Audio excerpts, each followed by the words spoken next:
वालेकुम जनाब, कैसे हो आप सभी। होप सो गाइस आप सभी बहुत ही ज़्यादा बढ़िया होंगे। और आज की वीडियो में बहुत ज़्यादा एक इंटरेस्टिंग सी वीडियो है। बहुत लोगों के मन में ये आई थिंक क्वेश्चन होगा भी कि यहूदियों के जिस्मों से हमेशा स्मेल क्यों आती रहती है। ये तो मैंने फर्स्ट टाइम पढ़ा है टाइटल, और ऐसा लग रहा है मेरे को ना कि ऐसा क्यों है कि उनके जिस्म से स्मेल आती है। Yes. तो देखते हैं ऐसा क्या होता है, किसकी स्मेल आती है, पसीने की आती है, इनको कोई बोलने की बात है क्योंकि हमारे यहाँ पे कुछ ऐसी कास्ट बनाई हुई है आसपास में, लोग कहते हैं कि इनके पास स्मेल आती है। हाँ ऐसा भी है ना? बोलने की बात है, या फिर पसीने की स्मेल आती है, वो तो बहुत लोगों से भी आती है।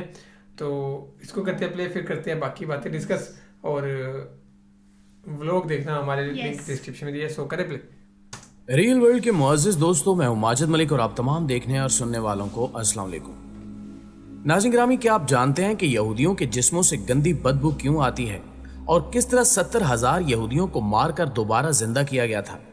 अगर आप इन सवालों के जवाब नहीं जानते तो आज की वीडियो मुकम्मल देखिएगा, जिसमें हम इस हवाले से तफसीली गुफ्तगू करने जा रहे हैं जो यकीनन आपके लिए बाइसे इल्म साबित होगी। दोस्तों, आप जानते होंगे कि यहूदियों की बहुत सी नस्लें और फिरके हैं, जिनमें से यहूदियों की एक ऐसी नस्ल भी मौजूद है जिनकी जिल्द का रंग मुर्दा इंसानों की तरह पीला होता है और इनके जिस्मों से किसी मुर्दा गली सड़ी लाश के जैसी बदबू हर वक्त खारिज होती रहती है।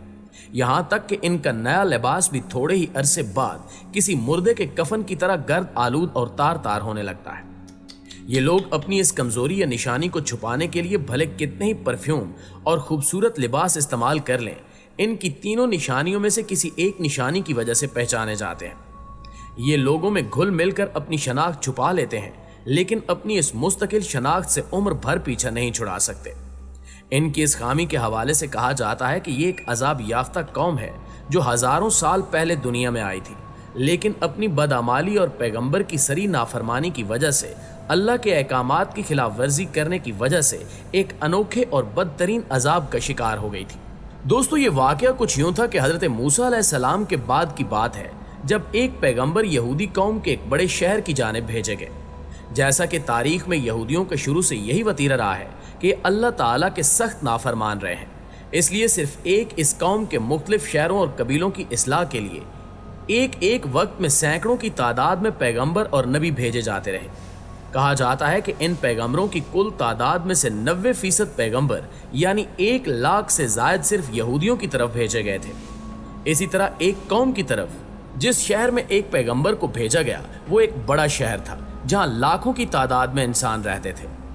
एक बार ऐसा हुआ कि पैगंबर ने अल्लाह के हुक्म से लोगों को इकट्ठा किया और नाफरमानों के एक लश्कर से जिहाद करने के लिए तैयार होने का हुक्म दिया। लेकिन जैसा कि यहूदी रुपए पैसे के लालची दुनियादार और जंगो जदल से दूर रहने वाली कौम है, लिहाजा इन्होंने पैगंबर को वाज़े तौर पर इनकार भी नहीं किया और हाँ में जवाब भी नहीं दिया, लेकिन बहाने बाजियों से टाल मटोल करने लगे। उस वक्त के पैगंबर इनको रोजाना घरों में जा जाकर जिहाद की तैयारियों का हुक्म देते, लेकिन वो दुनियावी जिंदगी में इतना खो चुके थे कि मौत के तसव्वुर से ही घबरा जाते थे। इस तरह वक्त गुजरता रहा और वो अल्लाह की तरफ से आने वाले इस हुक्म से बिल्कुल बेनियाज हो गए, लिहाजा इन पर अल्लाह की तरफ से अजाब लाने का फैसला किया गया। इन लोगों को अल्लाह के अजाब से बहुत डराया गया, लेकिन इनकी नाफरमानियां जारी रहीं और फिर एक रोज इनमें ताउन की वबा फूट पड़ी और रोजाना दर्जनों अफराद मौत के मुंह में जाने लगे। इस कौम के चालाक और होशियार लोगों ने जब ये सूरत हाल देखी तो उनको यकीन हो गया कि इनकी नाफरमानी की वजह से इन पर अल्लाह का अजाब नाजिल हो चुका है। चुनांचे वो लोग उस शहर से निकले और दूर दराज किसी जंगल में रहने के लिए चल खड़े हुए। वक्ती तौर पर जगह तब्दील करने की वजह से वो ताउन के मर्ज से बच गए, जिसको देखते हुए उन्होंने फैसला किया कि वो इसी जंगल में अपने बच्चों, दोस्तों, साथियों और रिश्तेदारों के साथ उस वक्त तक मुकीम रहेंगे जब तक इनके शहर में ताउन का अजाब टल न जाए। अभी इनको वहां रहे चंद दिन ही गुजरे थे कि एक दिन अल्लाह ताला ने एक फरिश्ते को भेजा और यूं इनकी चालाकी और अक्ल इनके काम न आई और उन पर अजाब पहुंच गया। फरिश्ता एक बुलंद पहाड़ पर खड़ा हुआ और उसने एक ऐसी खौफनाक चिंगाड़ की आवाज निकाली कि जिसने वो आवाज सुनी दहशत और खौफ से होशो आवाज खो बैठा। इसके बाद फरिश्ते ने उसी गूंजदार आवाज में पुकारा, मोतो यानी मर जाओ। इसके ये अल्फाज अदा होते ही जहां जहां पर वो यहूदी मौजूद थे वहीं पर गिर गए और उसी वक्त उनकी रूहें उनके जिस्मों से परवाज कर गईं। याद रहे कि इनमें से कोई भी बीमार नहीं था। ये लोग सभी के सभी नॉर्मल और सेहतमंद थे। जबकि इनकी तादाद तकरीबन 70,000 के लगभग थी। जंगल के अंदर जहां ये लोग रिहाइश पजीर थे वहां लाशें ही लाशें पड़ी थी, जिनमें बच्चे, बूढ़े, औरतें सभी शामिल थे, जो बेजान होकर औंधे मुंह जमीन पर कीड़े मकोड़ों की तरह बिखरे पड़े थे। यहां तक कि पूरे जंगल में कोई एक इंसान भी नहीं बचा था। हैरत की बात यह थी कि इनके करीब कोई दरिंदा और जानवर भी नहीं आता था, जिसकी वजह से चंद रोज बाद ही इनकी लाशें गलने सड़ने लगी और इतने लोगों की लाशों की बदबू की वजह से जंगल में और जंगल के इर्द गिर्द आबादियों में नाकाबिले बर्दाश्त बदबू फैल गई, जिस पर इलाके के लोगों ने फैसला किया कि इनको एक जगह इकट्ठा करके इनके चारों तरफ एक दीवार बना दी जाए। कुछ वक्त गुजरा तो एक रोज उस कौम के पैगंबर उसी जंगल में से गुजरे, तो उन्होंने अपनी कौम के हजारों अफराद का ये इबरतनाक अंजाम देखा तो उनका दिल भर आया। तब वो सजदे में गिरकर रोने लगे और दुआ मांगने लगे कि ऐ अल्लाह, ये नादान थे, ना समझ थे, लेकिन ये मेरी कौम के लोग थे, इनसे मुझे प्यार था, जिनके बगैर अब मैं बिल्कुल अकेला रह गया हूँ। अगर ये जिंदा होते तो मैं इनको तबलीग करके नाफरमानी से बचाने की कोशिश करता। ऐ अल्लाह, तू मेरी फरियाद कबूल कर और इनको दोबारा जिंदा कर दे। इस दुआ के बाद आपके पास फरिश्ता वही लेकर आया और फरिश्ते ने कहा कि ऐ पैगंबर, अल्लाह फरमाता है कि आप इनकी लाशों को, जिनकी अब हड्डियां भी बिगड़ चुकी हैं, इनको कहिए कि ऐ हड्डियों, अल्लाह तुमको हुक्म देता है कि तुम हर एक इंसान के लिए जमा हो जाओ। लिहाजा आपने जब ये अल्फाज हड्डियों को मुखातिब करके अदा किए तो तिनकों की तरह बिखरी हड्डियां एक जगह पर एक मुकम्मल ढांचे की शक्ल में इकट्ठी होने लग गईं और देखते ही देखते एक एक इंसान का ढांचा दूसरे से अलग हो गया। इसके बाद फिर फरिश्ता हाजिर हुआ और अल्लाह का पैगाम दिया कि आप एक बार फिर इनसे कह दीजिए कि अल्लाह तुमको हुक्म दे रहा है कि तुम अपने अपने ढांचों पर गोश्त फेंक लो। लिहाजा अल्लाह का ये हुक्म सुनते ही हड्डियों पर गोश्त जमा होने लगा और जब सभी 70,000 ढांचों पर गोश्त चढ़ गया तो फिर फरिश्ते ने कहा कि एक बार फिर इनको कहिए कि अल्लाह हुक्म दे रहा है कि तुम सभी के सभी जिंदा हो जाओ। लिहाजा जैसे ही पैगंबर ने हुक्म दिया तो सभी लाशें जिंदा होने लगी।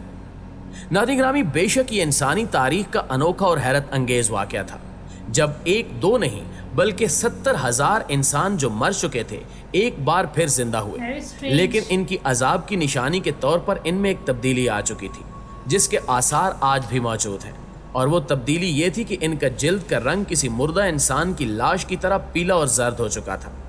जिस तरह 10-15 दिन के बाद किसी लाश के जिस्म का सारा खून खुश्क हो चुका होता है और खून के बगैर जिल्द बिल्कुल पीली पड़ चुकी होती है, लिहाजा इन इंसानों की जिल्द का रंग ऐसे ही पीला हो चुका था, लेकिन वो सेहतमंद और जिंदा थे। इनमें दूसरी तब्दीली ये थी कि इनके जिस्मों से वैसे ही बदबू खारिज हो रही थी जैसी 10-15 दिन पुरानी लाश के जिस्म से पैदा होती है। जबकि तीसरी तब्दीली ये थी कि ये जो लिबास पहनते कुछ दिन बाद उसकी हालत मुर्दे के कफन जैसी होने लगती, जैसे कब्र में पड़ा मुर्दा मट्टी लगने से उसका कफन मैला होने लगता है और कमजोर होकर तार तार होने लगता है। ये तीनों निशानियां इनकी जिंदगी में शामिल हो चुकी थी, हत्ता कि इनकी आने वाली नस्लों में भी निशानियां पाई जाती हैं, और आज हजारों साल गुजरने के बाद भी इस नस्ल के यहूदी दुनिया जहां में मौजूद हैं और इनमें ये तीनों निशानियां मौजूद होती हैं। कुरान पाक की सूरह बकरा की आयत नंबर 243 में इस वाक़े की सबसे बड़ी दलील है, जिसका तर्जुमा कुछ यूं है कि ए महबूब, क्या आपने नहीं देखा था वो जो मौत के डर से अपने घरों से निकले वो हजारों थे। अल्लाह ने इनसे कहा मर जाओ और फिर इन्हें जिंदा कर दिया। बेशक अल्लाह लोगों पर फजल करने वाला है मगर अक्सर नाशुक्रे हैं। ये था वाकया यहूदियों का जो उनके पास स्मेल तो आती है क्योंकि उनके टाइम पे जो एक पैगंबर थे वो उनका कहना नहीं मानते थे ना, तो भगवान ने उस तरीके का उनको दंड दिया था ना कि इस तरह से अगर तुम नहीं मानोगे तो मतलब ये बहुत स्ट्रेंज वाली बात है ना कि 70,000 आदमी यार मर के फिर से जिंदा होना, लेकिन एक उनके अंदर खामी छोड़ दी कि भाई तुम्हारे जिस्म से स्मेल आती रहेगी और तुम्हारी बॉडी का कलर वो येलो रहेगा। तो अब ये समझने की बात ये मेन पॉइंट है कि अभी भी वो होंगे, उनकी प्रजातियां होंगी या उनकी अभी भी मतलब स्मेल आती होगी उनके पास। यार कैसे जाना होता होगा ना, या तो वो आपस में रहते होंगे तब तो चलो उनको पता है कि आती है, एक दूसरे से उनको आदत ही पड़ेगी होगी उसी नेचर में रहने की। लेकिन वो अगर तीसरे बंदे के पास जा रहे हैं या पब्लिक में जा रहे हैं तो कैसा रहता होगा ना, मतलब अजीब सा ना, और पता नहीं कौन सी कंट्री में होते हैं ये भी। तो बाकी ये तो हमारी वीडियोस देखते ही कहाँ होंगे ना, इन्हें समझ ही नहीं आती होगी ये लैंग्वेज हिंदी वगैरह समथिंग। तो बाकी ये था यहूदियों के जिस्मों से स्मेल क्यों आती है, ये रीजन था। और ये था हमारा reaction guys. I hope so आपको रिएक्शन पसंद आया होगा तो वीडियो को लाइक एंड शेयर जरूर करें। बाकी तो फिलहाल इस वीडियो में guys, thank you so much for watching the video. मिलते हैं नेक्स्ट वीडियो में।